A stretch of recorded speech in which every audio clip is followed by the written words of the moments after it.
and we dealt with if statements and some basic things that we can use it to do. And today we're going to continue the part two of that very video.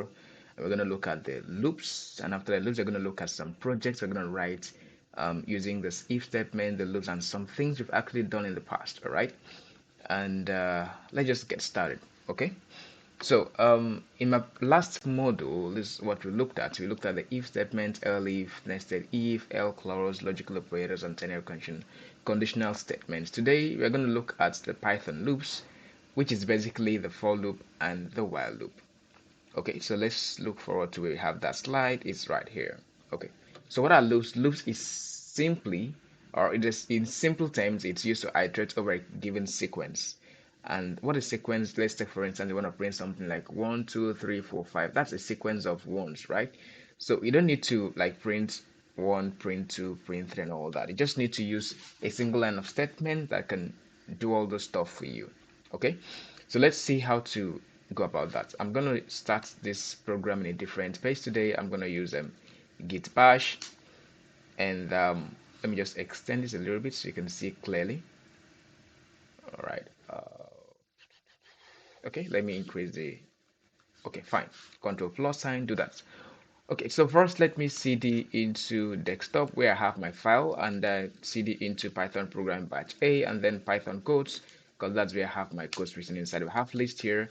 I'm going to see all the files that I've been writing so far. All right, you can use ls-a to have a comprehensive list. Basically, this work for Linux operating system, and that's going to be fine with Linux operating system. It's going to give you the permissions across your files and your directories respectively. Okay, in here I'm going to create a file. I'm going to call this loop.py. Okay, then inside the loop.py I'm going to write my code. So I'm going to use PyCharm to do this. For me to use PyCharm here, I'm going to call the command start, and then I'm going to call the loop.py. This is going to launch my PyCharm IDE. Okay, all right, so let's see how that goes. Let's give it a little second for it to populate. All right, so here we go. We have the PyCharm loaded right here. So it's time for me to exit this very terminal because we don't want to use it again. All right, that's fine. I'm going to just close this tip of the day, and let's wait for the index to be completed. Uh, okay, so our PyCharm is ready. Okay, like I was saying, let's say you want to have something like this, print 1, and then you have the next one, print, and then 2. I want to print like this, print 3, print 4 till I get to 10. That's going to take a whole lot of time. Though if I run it, I'm going to have something very good. I'm going to have 1 printed, 2 printed like that in sequentially the way I organized it. But that's not very fine because you don't want to do things repeatedly at a time, like the same thing repeating itself, because we have sequence, right? That's a need for the loop statements. So what I'm going to do is to say for, let's say x, there is my variable name. In range, I'm going to say, let's say 1 to 11. Okay, now if I print x, I'm going to have 1 to 10 actually. Why? The last value right here is not inclusive, so it's going to count from 1 to the value before the last, which is 10. Okay, now this x, what this simply means is that for the first time x will be equals to 1, and then it's going to print 1 for you. For the second time x becomes 2, so it's going to print 2. For the third time it becomes 3, so it's going to do like that incrementally till it gets to the last point. Now let's look at this flowchart here. Now your program starts, of course, when you write stuff like this. That means the program is going to start when you execute it. So when you execute the program, it starts here, and then it goes to the sequence. That the sequence is from 1 to 10 in this respect. So it asks a simple question: is the last item in the sequence printed? Of course, if you print 1, that means, let's say x equals to 1 for the first time, and that is not the last sequence, that's not the last value in the sequence. So it's going to say no, if you have not got to the last part. If it is no, it goes back again to the body and asks print the next value, which is going to be 2 at this point in time, and then it's going to ask, is 2 the last value in the sequence?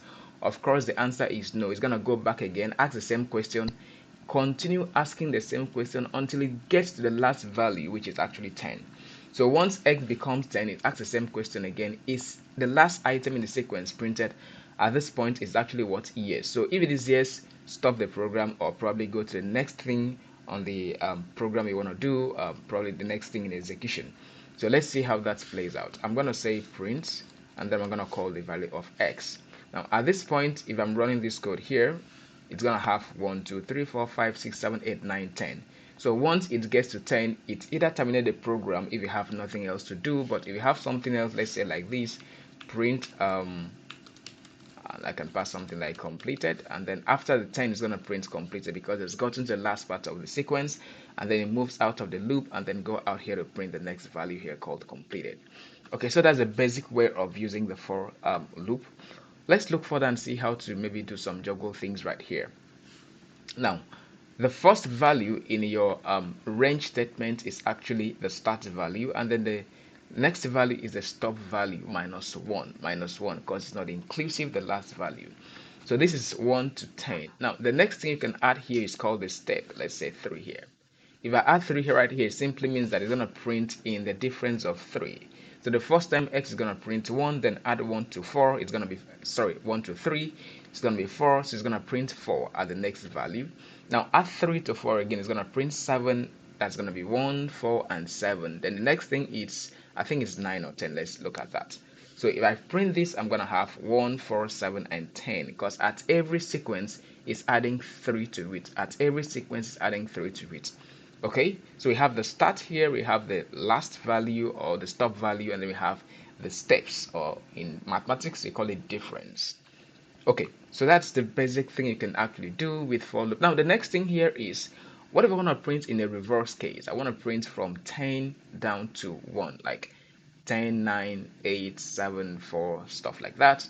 So what you can do is your start value becomes the highest number. Let's say I'm going to start from 10, all right, and then comma, your second number becomes, your stop value becomes the least number, which in this sense is 1.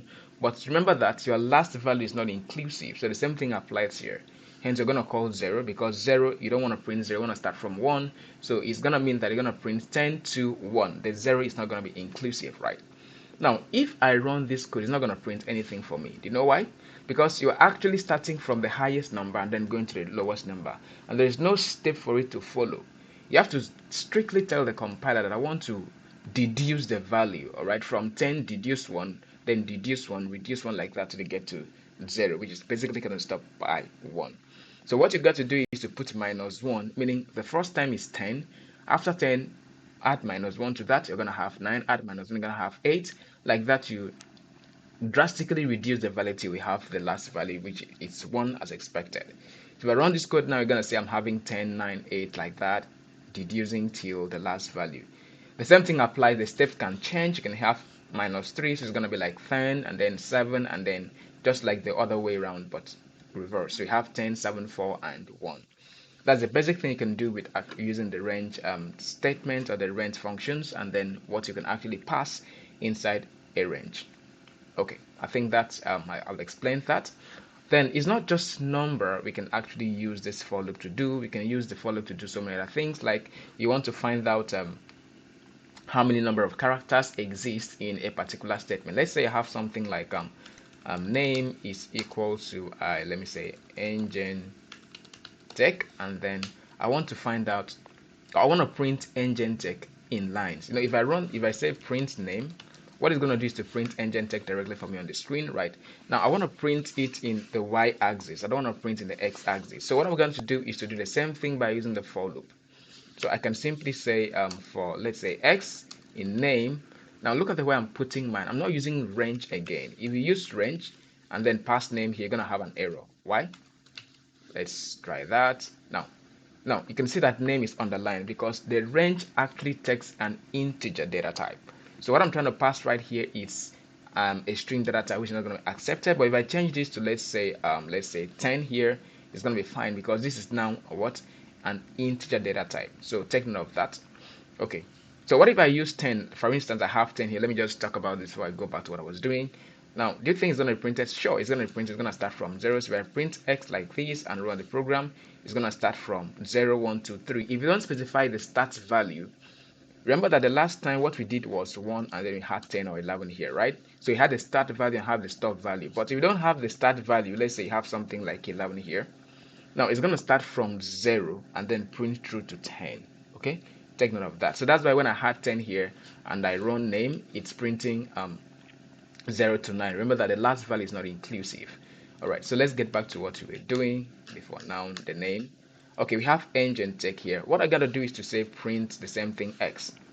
Now, I'm not gonna use range here, I'm just gonna use the name directly, print for x in name. So what this means is that x is gonna represent each character. Remember that what you're passing here, the name here holds an array of characters. That's a string. That's what string does. It holds array of characters. So each of these array have their indexes. E is index 1, or sorry, 0. N is index 1, and like that it iterates to h. So what it's going to do is that your x will become E for the first time to print E, and after that it goes back again and print N. After that it goes back again and print G. It continues like that till it gets to the end. So if I run this program now, I'm going to have EnGentech printed right here like straight line, right? That's quite good. All right, so now the next thing you can do with for loop, there are so many things you can do. In fact, you can't write a complete program without actually using for loop and if statements. They come like and that just together. There's so much clustering. So let's see what you can do again. Let's say I want to find out how many characters do I have in this name. Okay, you can simply do this. I will have to first declare a variable called count. You can use anything, it's fine. Count equals to, and then initialize that to 0. Now, instead of printing x, I'm going to be adding +1 to count. So I will say count plus equals to 1. Now, count plus equals to 1 is the same thing as saying count equals to count plus 1. This is the same thing, all right? This is just a short form of writing this. So if you see this, don't be confused. It's the same thing as saying count equals to count plus 1. So it's going to be adding 1 to the existing value, the initialized values of the count variable. Okay, so now what I'm expecting this to do is that instead of printing E for the first time, just add 1 to this. For the second time, it's supposed to print N, but since I'm saying count equals to count plus 1, so just add another 1 to this already existed 1 or 0 in the count. So what is going to happen here is that for the first time, it's going to count E, and which is add 1 to this, so this will become 1. The next time it's printing, it's supposed to print N, but it's going to just add 1 to count, so this will become 2. So it will just count like that till the last H, and then you have the number of characters we have in here. For this, we have 1, 2, 3, 4, 5, 6, 7, 8. I think it's 9. Let me count again. 1, 2, 3, 4, 5, 6, 7, 8, 9. So we have 9 here. Okay. So if I run this code, I'm expecting the result to be 9. So let's see. I initialize it to 0 right here, and then I'm going to print it here. Print, and I call count. All right. So let's run that and see. Good. We got 9 here. So what if I actually run my print statement inside the for loop, like within the for loop block? Of course, it's going to print, for the first thing, it's going to print 1, print 2, it's going to iteratively print the value. So we're going to have something like 1, 2, 3, 4, 5, 7, 8, 9. Okay, I don't think you want to do this, but if that's maybe your wish, you can choose to do that. Maybe you want to see how it counts in sequence at every time, so you can choose to put your print statement inside the for loop, but otherwise it's best you keep it right here and then you print it. It's going to print 9 directly. Okay, now this is using the for loop to do this, but you can use a function, a built-in function, to do the same thing, and it's called the length function. So what the length will simply do is, instead of writing all this for loop, I can simply say print, and then I pass, sorry about that, I don't know what brought you up here. Okay, print, and then I'm going to pass the length of name. Okay, so if I run this, I'm expecting to see 9 as well. So this is another way of doing the same thing, but this is just for clarity in terms of for statement, and this is an inbuilt function that have been defined for it to do that same thing. Okay, both of them works the same way. All right, now let's move ahead to do some other thing. Now let me just write a little concept of program here before we move further to the next thing in line. Okay, we had in Microsoft Word, remember, we have something like word count.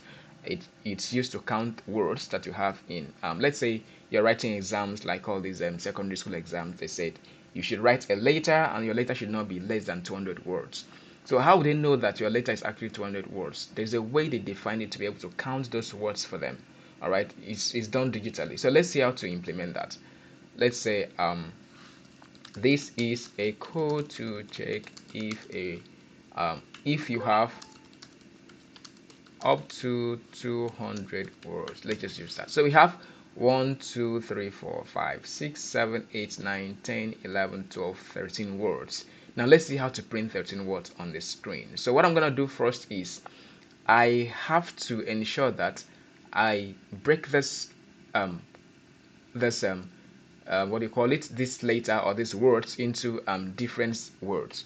So what I'm gonna do is, let's say words, it equals to name dot split, and then I pass this. Now what the split will do is that wherever it says the space in between words, it realizes that it's separating the two words. So this is gonna be like 1, this is gonna be like 2, this is gonna be like 3, and it's gonna save it into list. So if I print words, you're gonna have stuff like all the words there printed or saved in a list. So you're gonna have something like this is blah blah till the end of it. And then so what you simply need to do here is you can simply do the print, sorry, let me not use capital letter, print and then length of words. All right, if I run this, I'm gonna have 13, which we expected. All right, so you can still do the same for loop that we used, because that's the most important thing here. For let's say x in words, and what I'm gonna do is to print count before sorry, no, you need to count equals to count plus equals to 1, and then we need to declare count in here. So count will be equals to 0. At this point in time, we can simply print our count. Print count. So let's run that. We have 13. So either of this one or the length function, it's gonna be very fine. The next thing we can try to do here is that let's say you want to find out how many lines you have. You know, that thing happens in Microsoft Word so many times. You have how many characters you have, how many words you have, how many lines you have in a particular file. So let's say I want to separate them by line. Let me just put /n here. This is another line, and then /n here. This is another line. So we have 3 lines in here. So what I can simply do is to split in respect to a new line. So I can say lines equals to name dot split, and then I'm gonna pass in /n here, which means split when you see the new line. So if I print the length of, sorry about that, if I print the length of lines, I'm expecting to have that's 3, right? So let's try that. We got 3 right here. So our lines is 3, and our words, we have 21 words. Then we can still do print the length, print length of name. So we're gonna have each of the characters we have, that's 94 characters in this very file. So that's how you can juggle around with some stuff, the basic stuff like this, but try to use the for loop to understand very well, so you don't end up using the length at every time, because there's some programs you may write and the length will not actually work for you. You need to define the way modalities for you to get to the solutions of what you're intending to do. Okay, so let's move to the next thing here. We want to talk about, okay, the break statement, continue and pass. A loop can, as earlier stated, it iterates in sequence depending on the instructions. However, the flow of this loop can be altered depending on certain conditions, which could be break, used to break out of the loop, and then continue, used to skip a certain sequence depending on the condition as well, and then pass, used to ignore a block if no statement is written. Okay, let's try to implement those functionalities. Let me take this off. Let me just say okay, let me just take this off for now. Now let's say I have something for x, or for x in range, let's say 10, and then for, I don't know why you want to do this, but for any purpose you don't want to use this for loop for now, you just want to write it like that, maybe you want to use it later. Now if I try to, let's say, leave it like that for now and then come here and say print let's try, it's gonna give me an error, right? Because you cannot define a block scope program in Python and then you leave it without passing a statement. Remember, the syntax is that when you declare your function, when you declare your parameter, declare your statement, oh sorry, declare your, what do you call it, your scope of block, you need to actually pass a statement here. Let's say something like print something or do something. Something must definitely happen under the hood. So if you don't want to do anything at this juncture, you can simply pass. All right. So by this, I'm telling the compiler that just ignore this block of code for now, and we'll come back to it later. So if I run my code here, I'm going to have let's try printed. Okay. So pass is actually used when you don't have something to print at a particular time in a block scope. Let's say function, let's say the for, let's say the with statement, let's say the if statement, anything that got to do with the block. You actually need to pass if you don't want to write any statement at that very point. But if you want to write statement, it's fine. You don't need to do that. Okay, that's about pass. And then about continue, I'm actually taking it to the top. Okay, what about continue? I don't know why they actually call that thing continue, but the reality is that it's called skip. All right, it works like skipping stuff. Now let's say I have for x in range 10, and I don't want to print the number 2, I don't want to print number 4, I don't want to print any number that is even. So what I can do is if x modulus 2 equals to 0, that means I'm expecting that to give us even value. Then do what? Continue. Okay. Now what this will simply do after that is simply do the print x. What this will simply do is that for the first time, it's going to be checking if the value you are trying to print is even, which is modulus 2 is equal to 0. So once it finds out that it is actually equal to 0, it's going to skip that code. It's not going to print that code and then jump to the next one. So let's simply run this code and see what happens. Let me take this off and then run the code. Okay, you can see we have 1, 3, 5, 7, and 9. All values that is divisible by 2 and then have a remainder of 0 has been skipped.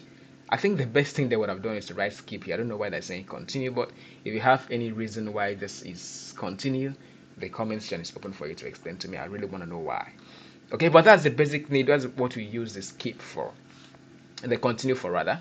Then the next thing here is the break statement. Okay, what is break? Now let's take for instance I have for x in range 10, and then I want to print only the first let's say 5 numbers. I want to print 1, 2, 3, 4, 5. All right, you're still using the same range. So instead of me coming here and then probably changing this to 5, I will simply say no, let it remain at 10, and then I can say if x is actually equals to or greater than rather greater than 5, what you do is break out of the loop. All right. So what this will do is that when once it print 1, 2, 3, 4, 5, and you realize that the next value is actually going to be greater than 5, it's just going to stop printing. It's going to break out of the loop and then go back and do something else. Let's say here print do something else. Okay, so if I run this code, I'm expecting to have 0, 1, 2, 3, 4, 5, and then it skips 6, 7, 8, 9, 10, and then do something else. All right. So that's how you can apply parse and continue and break. We're going to see how to use this in actual reality, like realistic codes. Okay. All right, let's watch ahead. The next thing here we have is the while loop. Okay, while loop, it's actually the same thing with for loop, but just that it have some kind of difference. And you need to be very careful when you're using while loop because you may run into an infinite loop. Let me show you an example.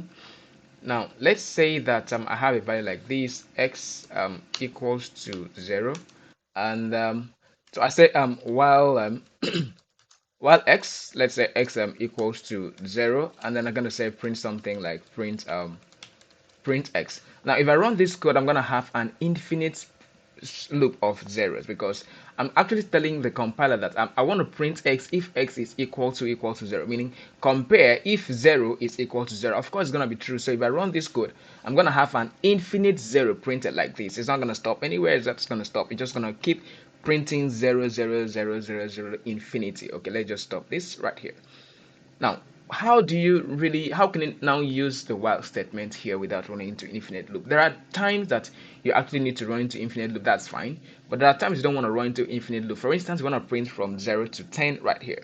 So what you need to do is that since x is actually equal to 0, I can say while x is less than or equals to 10, at this point, I'm trying to print the first time 0, then the second time is going to print 1, third time is going to print 2, but now there is something we need to do right here for it to actually do that. If I still run this code again, I'm still going to run into an infinite loop because I'm still the Boolean expression right here says if x is equals to if x is less than or equals to 0. Now as you look at this code, that you understand that x is actually less than and or equal to 0. It's less than 10, so it's 0. It's less than 10, so the answer is going to print 0 continuously. So the next thing you need to do is to increment your x. So x plus equals to 1. At this point, the first time is going to print 0.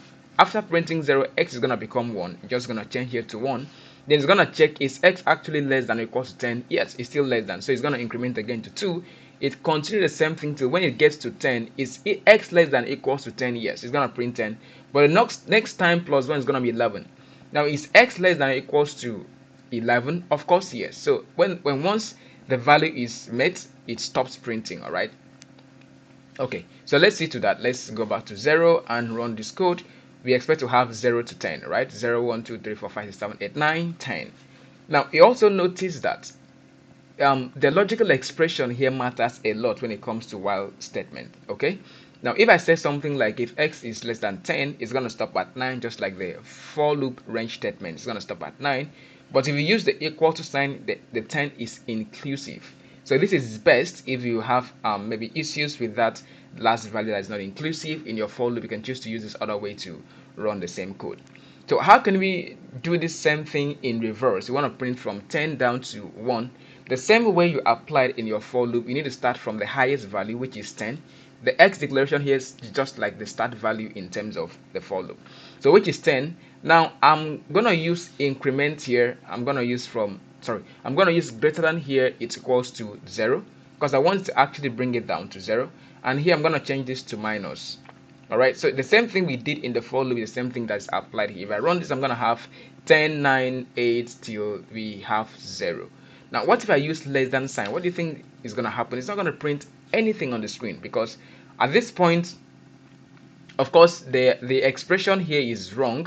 You're trying to say is x less than or equals to 0. Now, if it is less than or equals to 0, of course, this is not true, because it's not less than or equals to 0. It's greater than, actually. All right, this is 10 and this is 0. So is x less than or equals to 0? Of course, x is not less than 0. Neither is it equal to 0, but it's greater than 0. That's why we got to use greater than 0 right here. Okay, so now we decrement the value of x till we get to 0. When it gets to 0, that's where it stops. I don't know if that explanation is clear about the while loop.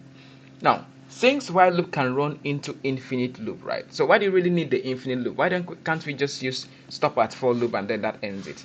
There is a peculiar reason why you want to use the while loop, the infinite loop in the while statement. Let me show you an example. Let me just run my terminal right here, and then okay. Now let's switch into Python terminal. Okay, it's coming up. So let's say Python, and now this switch into Python terminal, right? This is Python CLI. Okay, so if I say something like, let's say 2 plus 5, I'm expected to have 7, right? Now after 7, you realize that it's still calling for another prompt. That is a continued process. It's not going to stop until you quit this program. So if I say, let's say 6 maybe minus let's say 6, that's going to give me 0. Sorry about that, that's a mistake. It's going to give me 0. Now it brings out another command, another prompt for me to enter something. That's the work of the while statement. So how can you implement this? When we get further in the program, we're going to talk about the model CMD, which we're going to write something that looks like this, our own CLI. All right, so when you get to this point, you really understand the critical need of using the while true statement. All right, so for now, let's just do a little thing that can prove that for us. Let's do something like this. Let's say I want a user to enter a name. Now, in Linux operating system, you have something called echo. If I say echo, then I say print, let's say name, it's going to print that name and then give me another prompt for me to enter something. So I'm going to write that same program that when you write your name, it's going to print your name. You write your name, it's going to print your name again. Let's do something like that. So what I can do here is while true. Now, when you call while true, you're trying to call an infinite loop. So while true, call a name, and then ask user to put something. I'm going to say enter your name, and then let's do something like this. All right, so I'm going to say print something like, let me use the f string, your name is, and then I call name. Okay, so now if I run this code, I'm expecting it to run infinitely. Let me say I pass my name gentle, and I call it, say your name is gentle. Another person can enter precious, your name is precious, blessing. It's gonna print like that, your name is blessing. So it continues like that infinitely. That's the work of while true. Sometimes it's good you apply this. All right, so that's how you can use an infinite while statement. All right, instead of just the for loop that's gonna print from somewhere and stop at somewhere. Okay, so let's exit this program. Let's Control C to terminate this. That's in Linux. You can stop it right here. All right. Alright, so in the while statement, you can still do the same thing that you actually did with the for loop, like the continue, the break, but you can't actually use the past statements right here, because when once you call the while statement, it's going to be executing something, and then if you call the past, it's just going to be repeating the past statement like that continuously, and it's not going to do any basic thing for you. Now let's take, for instance, I have while through here, and I don't have anything to write inside this code, and I write pass, and then let me say I print something here, print, let's say hi. Now this hi can never be executed, right? Because you're looping a continuous loop in here. If I run this code, it's gonna run into an infinite loop. You can see it's printing nothing on the screen, and it cannot even allow this while statement to this print statement to be executed. So you don't need to use that. Or let's say you have something like an n equals to something like 0, and you said while, let's say while n is less than or equals to, let's say 10, and then you say pass. You don't want to do anything for now, pass, and then you say print and then hi. Okay, now at this point you're expecting the hi to be printed, but unfortunately it won't be printed because nothing is happening right here. You're just asking the program, is n less than or equals to 10? The answer is yes, so pass. As long as it's while statement, it will go back again, ask the same question, pass, go back, ask the same question, pass. So it becomes a continuous loop. It's not going to print anything, but it's just going to be like this. But in the background of the system, the processor is running. It's actually doing a particular thing, and it's repeating pass continuously. So you don't want to do this, right? So avoid using pass statement when it comes to while loop. Try to ensure that you have something to write before you talk about using a while loop. Okay, so let's move to the next thing on our list. And I think we've talked about the while loop, talk about the for loop. Now we need to talk about the nested loop before we now head to the project. I think that's where we're going to end this video for this very module. Okay, let's talk about the nested loop. What is nested loop? Nested loop is simply to run a code, a loop inside a loop. Is to run a loop inside a loop. Let's take, for instance, I have something like for n in range, let's say let's use 5. Okay, and now while you're trying to print for n in range 5, at every point of n, print, let's say something like 1 to 5. Okay, so I have another for, let's say, x in range 3. Let me use 3 here. So what it's supposed to do for me is that it's going to print 1 2 3, or 0 1. Let me start from 1 to 3 here. So let me have 1 2 3. It's going to print from 1 2 3 1 2 3 repeatedly for 5 times. Okay, so this inner loop is going to print 1 2 3, while the outer loop is going to count for 5 times. This inner loop is going to be executed for 5 times. I don't know if that explains well. Let me see how to really break that down. Now what is happening is that, let's say I have 1 to 5 right here, right? I have something like this. Sorry about that. I have 1. Now for the first time, print 1 2 and then 3. Let's say 2 and 3, like that. That's for the first time. Now for the second time, print again 1 2 3. For the third time, print 1 2 3. For the fourth time, so the first for loop here is counting the number of times that the second inner loop is going to be printed. Okay, so let's see how that works. It is very applicable to metrics when you want to start doing metrics problems, want to solve metrics in anything that concerns metrics. Like let's say we have a list of lists inside the matrix, and then you want to do some additions of matrix A to matrix B, or matrix addition, matrix multiplication, and stuff like that. You really need the what do you call it, the nested loop. All right, so let's see what this will print for us. I'm going to say print x. Okay, so I'm expecting this to print 1 2 3. So let's make it in a straight line so you have a little understanding. So let's say n here equals to space. Okay, now at the end of the day, after printing this particular line of code, for the first for loop, just print an empty space so we don't join everything together. All right, so let's run this code and see what's going to happen. Now we have 1 2. Remember that the last value is not inclusive, so let's change this to 4 and rerun that. So you have 1 2 3, that's 1 time, 1 2 3 2 times, 1 2 3 3 times, 4, and 5 times. So it's printing this inner loop for the period or for the range you specified in the upper part. If I change this to 10, of course, it's going to do the same thing in range 10. So it's going to print 1 2 3 1 2 3 repeatedly for 10 times. Okay, so if I say print, let's say 2, it's going to print 2 times. All right, so that's what nested loops is all about. You can still do the same thing using the while loop while inside the while. It's still fine like that. All right, so now let's move into this project, and we're going to use this to, let's say, evaluate some stuff and have more understanding to what you've done so far. I'm gonna copy this. I think we did tax 1 and 2, we're going to start from this very one. So let's copy that, and then let me just comment this out, write this as a comment, and then paste it right here. Okay, I will be a little bit fast because our time have already gone towards 1 hour. I don't want to spend up to 1 hour in this video, so I'll be fast in what I'm gonna do here right here. Just believe you follow me, and if you have any questions, leave it in the comment section. I will try my best to come back and explain that. Okay, the first one here said write a Python program that calculates the factorial of a given number using a while loop.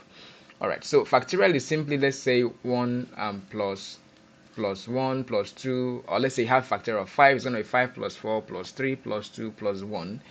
You can use recursion to do that, but when you get to functions, we're going to talk about recursions. For now, let's use the while loop to do that. So first, you say a given number, of course, number is equal to what the user will pass. Let's say integer. Input, I'm going to pass enter number right here. I love this. Okay, so what I'm going to do here is I'm simply going to say while, and while number is greater than or equals to 0, because at this point I want to decrement the values, and while decrementing I want to be multiplying them into a container called factorial. So first I need to declare a container here. I'm going to call that factorial, and then I'm going to initialize that to 0, and here I'm going to have something like factorial multiplied by equals to number. So what that means is that at every point the number is decrementing, it's going to be multiplying the content of that number to factorial. And then after that, I got to decrement the number. So number minus equals to 1. Okay? So let's print factorial and see what you have. If you have the correct answer to that, print factorial. Now, before you actually complete your stage and probably think your code is actually correct, you need to get your calculator, or if you have the knowledge, just get your pen and paper, try to find out if what the answer will actually be before you try to use the computer. Let's say I have a value is passed like 3, so my factorial is expected to have something like 3 times 2. Let me just do this, print 3 times 2 times 1. That's what I'm expecting. If I run this code, I'm expecting to have 3 times 2, 6, and 6 times 1, 6.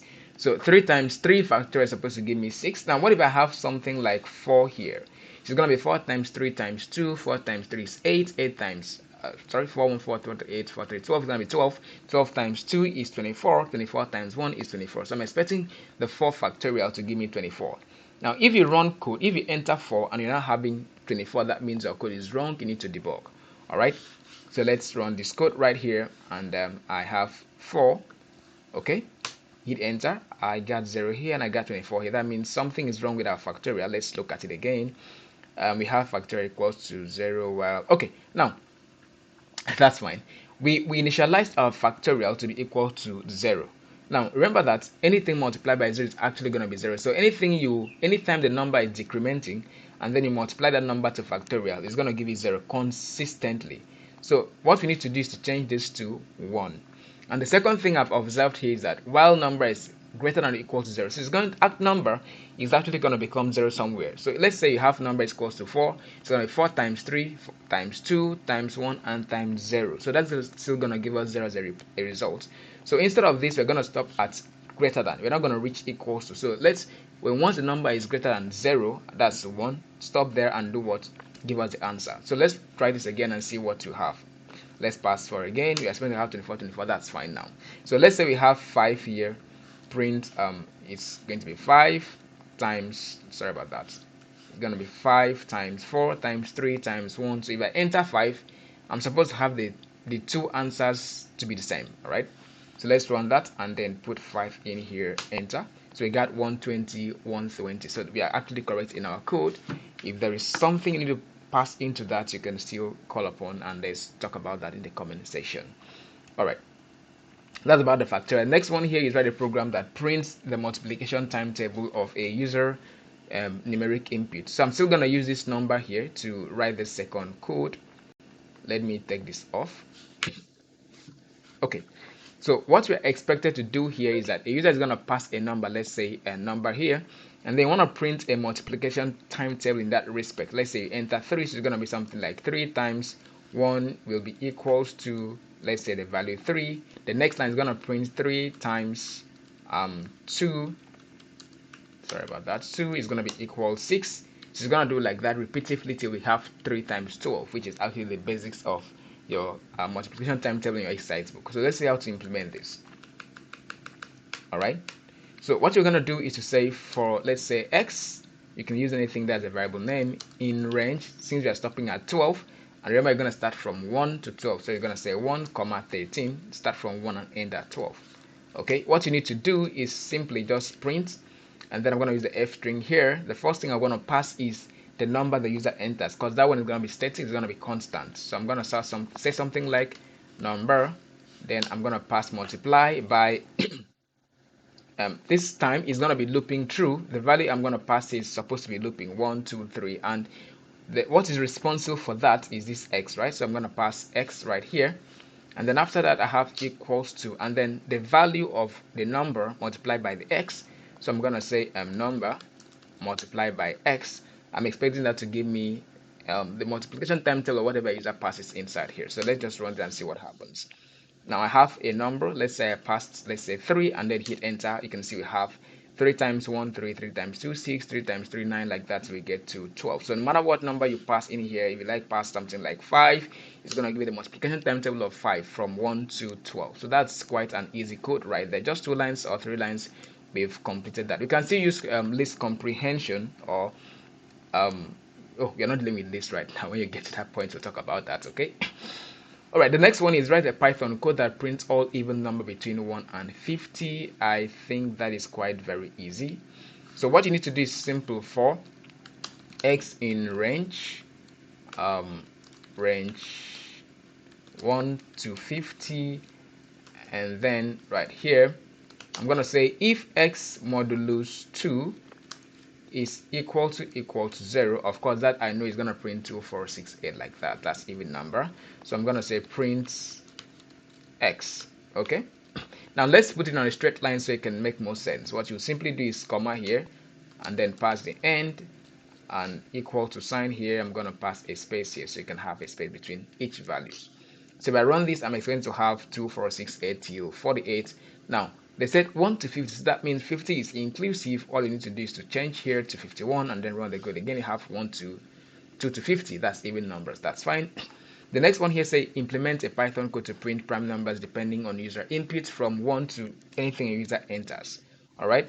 So let me take this down, and then I'm gonna say input, or let's pass number equals to integer cast that input, and then I'm gonna say enter number, just like what we did before. Okay, now there is something we are going to do right here that's going to look a bit technical, but just follow me up because the video is getting to a greater height, and try to understand the code. It's not hard, it's simple. It's just using a nested loop for you to do something. So first, what you need to do is to say for x in number. Okay, that's supposed to read from a particular number to, it's going to read the range of, it's going to read the numbers, but that's not right. Sorry, it's supposed to be for x in range 1, because it's specified here, start from 1, and then it's going to end in number. All right, remember you got to add +1 because the last number needs to be inclusive, so you have +1 here. Okay, now while you're counting that, we know very well that prime numbers is a number that is divisible by itself, and no other number can divide and have 0. Example, 1 is a prime number, 2 is a prime number, 3 is a prime number, 4 is not a prime number because 2 is divisible by this value, and that makes it not a prime number. Okay, so the next thing you want to do is to loop again. Let's say for j in range, we're going to start from 2, because if you start from 1, any number divisible by 1, of course, that will make it a prime number. So that will not make it a prime number. So we don't want to use 1. We're going to start from 2. Let's say, for instance, I have 3 divided by 1. I think that's going to give us 0. Let's see to that. 3 goes into 1 how many times? That's 3 times, but that's 0. So you don't need to use 1. You got to start from 2, because that's what you use to start checking a prime number. Then comma, I'm going to pass x here. That looks confusing. Why am I passing x? Now let me try to explain that a little bit. Now let's say, for instance, I have my x to be, let's say, 4. So I want to check every number that is divisible by that 4 can divide. Okay, now let's see to that again. Let me try to explain that a little bit. I have 4 here as my x. Now I have to check whether 4 modulus its predecessor, that is modulus 3, is actually equal to 0. Then after checking that, I got to check if 4 modulus 2 is equal to 0, and then I check if 4 modulus 1. I really want to check 1 because that is going to give me a wrong answer. So I'm only going to check if 4 modulus the number before the number, all numbers before the number from 2. Now x is actually 4 in this sense. Know that it's going to start from 3. So I'm going to check if the value of x modulus the value of 2, which is j in this sense, is equal to 0. No. I check again if value of x, that is 4, modulus the value of x in this sense is j in this sense is going to be 3, is going to be 0. That's no. So once I do that, it stops because I've reached the end of the value. The next time x becomes 5, so this changes to 5. So as you increment x, this have to be incremented as well. Now if I change this to, let's say, number which assuming was 10 passed by a user, it's going to compare the value till it's going to pass the expected value and go above. Now that's going to be like, I have 4 here, so it's going to check 4 modulus. It's going to check, and let's say I have 4 here, 4 modulus 1, 4 modulus 2, 3, 4, 5, 6, 7, 8, 9, 10. It has passed the expected level because 4 is supposed to check the number that is below 4, not above 4. That's why I'm using x in this very place. I hope that makes sense. Okay, now what you need to do again is you need to create a check value, a check variable. Let me call this check. Let me give a one line there, check equals to 0.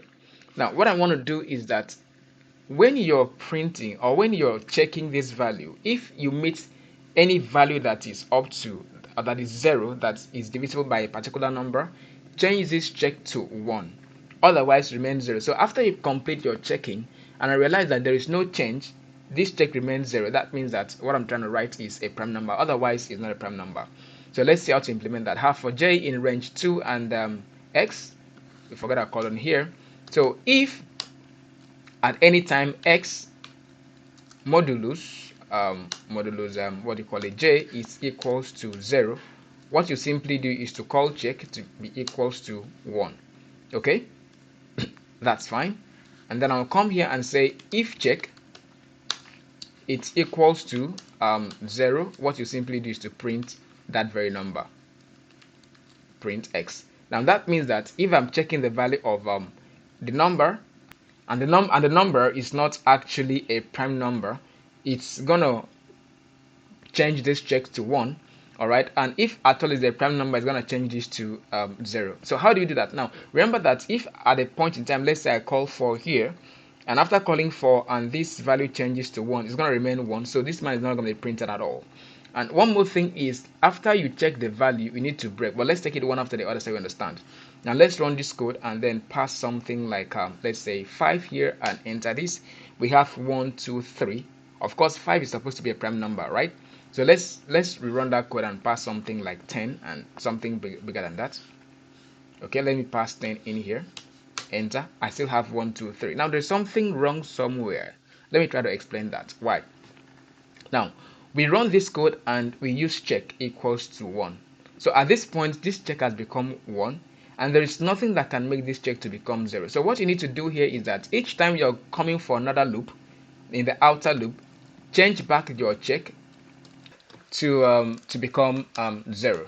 So what is this expected to do is that immediately you run the code and then it's completely checks and then your check becomes 1. Now when it gets back to the outer loop and want to go back for the second loops again, it's going to return this check to 0 and then revalidate this code.